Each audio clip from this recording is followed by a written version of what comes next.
नमस्कार दोस्तों, स्वागत है आपका हमारे इस चैनल धूप धनुषी आरती में। दोस्तों आज जो है मैं आपको ठाकुर जी के अष्टधूप के विषय में बताने वाला हूँ। जन्माष्टमी के दिन अष्टधूप आप किन किन धूप सामग्री से आप जो है करेंगे, तो वही जो है मैं आपको आज इस वीडियो के माध्यम से बताने वाला हूँ। मैं जन्माष्टमी के विषय को लेकर जो है पढ़ रहा था, तो उसके साथ उसमें जो है ये धूप के विषय में जो है सिंधु सभ्यता का भी विषय आ रहा था। तो उसमें ये कहा गया है कि सामग्री के तौर पर तभी जो है सामग्री के तौर पर तब भी जो है ये सारे सामग्री जो है इस्तेमाल किए जाते थे। ये सारे जो है ये हमारे कई सारे सूक्तम आदि में और कई सारे प्राचीन ग्रंथ आदि में इसका वर्णन मिलता है कि इन सारी सामग्री से जो है हमारे पूजन किए जाते थे। हमारे उत्सवों की जो पूजन आदि होते थे वो इन सामग्रियों से जो है वो किए जाते थे, जैसे कि अष्टांग धूप, दशांग धूप, इस प्रकार के। असल में बाद में जैसे कि मसाले आदि का हमारा प्रयोग, जैसे हम खाने में से मसाले आदि प्रयोग करते हैं ना, तो उसका कॉन्सेप्ट भी जो है इस जगह से ही आया है। इस जो धूप आदि की जो सामग्री आदि है ना, इससे ही जो है असल में जो है वो सारे विषय आया है।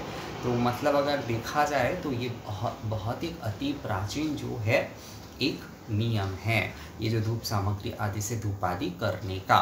तो अष्टधूप देखिए, आप सप्तधूप भी कर सकते हैं, मैं आपको दोनों ही बता देता हूँ। सप्तधूप और अष्टधूप दोनों ही आप कर सकते, पर तिथि क्योंकि अष्टमी है तो इसलिए जो है ये सबसे ज़्यादा अष्टधूप जो है वो सबसे ज़्यादा उत्तम रहता है। तो अष्टधूप में आपको जो है चंदन आपको लेना है, आपको अगरू लेना है, आपको जो है गुग्गुल लेना है, आपको जो है पीत वाले धुना जो है वो आपको ले लेना है, आपको जो है देवदार के काष्ठ लेना है, आपको सरल गुग्गुल लेना है, आपको घृत लेना है, और जो है पद्म बीज यानी कि कमल गट्टे की जो बीज है वो आपको ले लेना है। ये जो है आपको ले लेना है, अर्थात जो है चंदन लेना है, आपको अगरू लेना है, आपको गुग्गुल लेना है, आपको जो है पीत वाले धुना जो है वो आपको लेना है, यानी कि पीतराज जो है वो आपको लेना है, और उसके साथ जो है आपको देवदार के काष्ठ आपको लेना है, सरल गुग्गुल आपको लेना है, घृत आपको लेना है,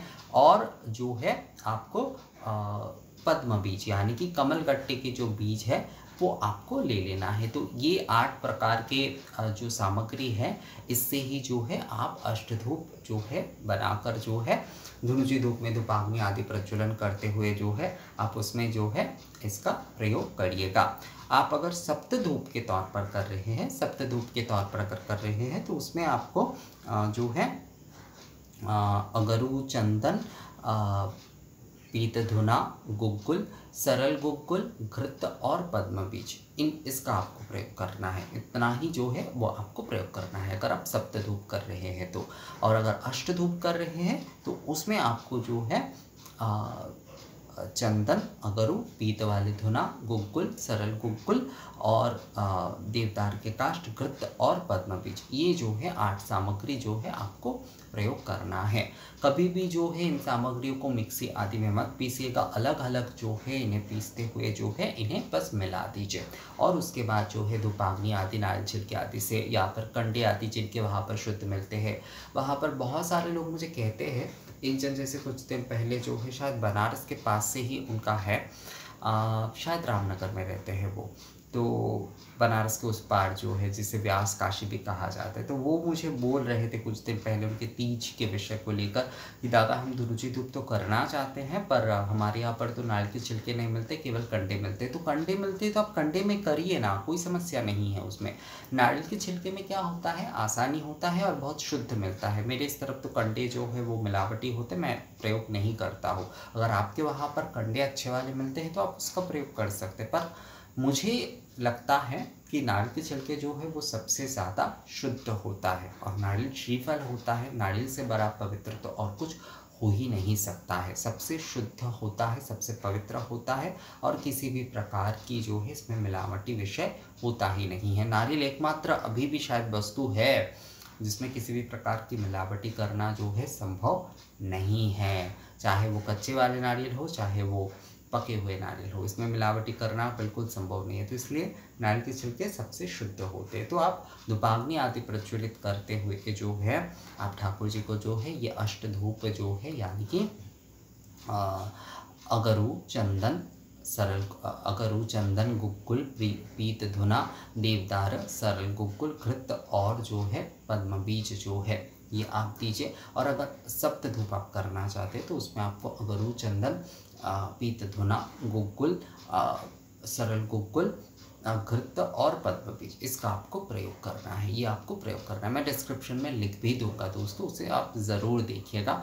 और आप अगर यही अष्टधूप के साथ अष्टधूप से अगर आप धूप नैवेद्यम करना चाहते हैं ठाकुर जी को, तो उसमें जो है आप शहद यानी कि मधु और जो है आप मिश्री का प्रयोग करिएगा। उसमें शहद और मिश्री का प्रयोग करते हुए जो है आप ठाकुर जी को धूप नैवेद्यम जो है वो दे सकते हैं। यानी कि आपको जो है अगरू चंदन पीत धुना गुग्गुल देवदार काश सरल गुग्गुल घृत कमलकट्ट के बीज यही आपको देना है। इसके साथ आपको जो है शहद यानी कि मधु जो है अच्छे वाले जो है वो और मिश्री जो है इसका प्रयोग करते हुए आपको जो है ठाकुर जी को धूप नैवेद्य अगर आप करना चाहते हैं तो उस प्रकार से आप कर सकते हैं।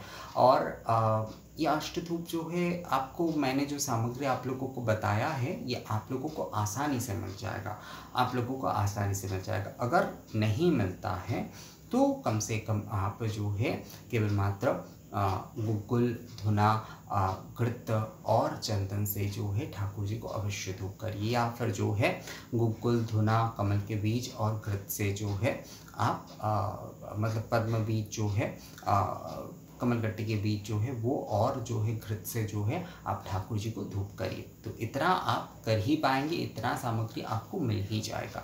थोड़ा सा जो है कष्ट सभी के लिए करना पड़ता है दोस्तों, तो पूजा के लिए हम क्यों ना करें। सभी चीज़ को पाने के लिए हमें कई सारी चीज़ें खरीदारी आदि करने होते, तो कई दूर दूर जाकर हम खरीदारी करते, तो ठाकुर जी के लिए इतना तो हम कर ही सकते हैं। तो जन्माष्टमी जो है अष्टमी तिथि है, तो अष्ट धूप प्रज्वलन करके आप ठाकुर जी को धूप निवेदन करिए।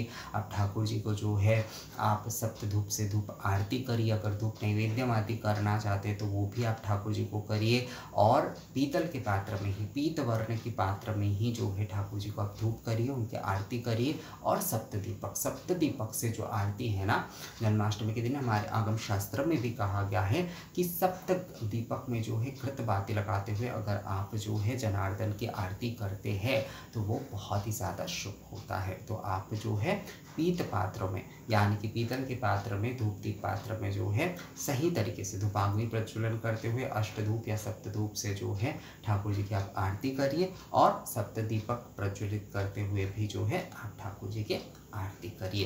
तो यही था अष्टधूप के विषय में। यह अष्टधूप जो है आप धूप निवेदन के तौर पर करें या फिर धूप नैवेद्यम के तौर पर करें, जो है जन्माष्टमी पर अवश्य जो है ये आप करें। तो ये वीडियो कैसा लगा आप लोगों को मुझे कमेंट्स करके ज़रूर बताइएगा। मिलते हैं आपसे अगले वीडियो में, तब तक के लिए नमस्कार।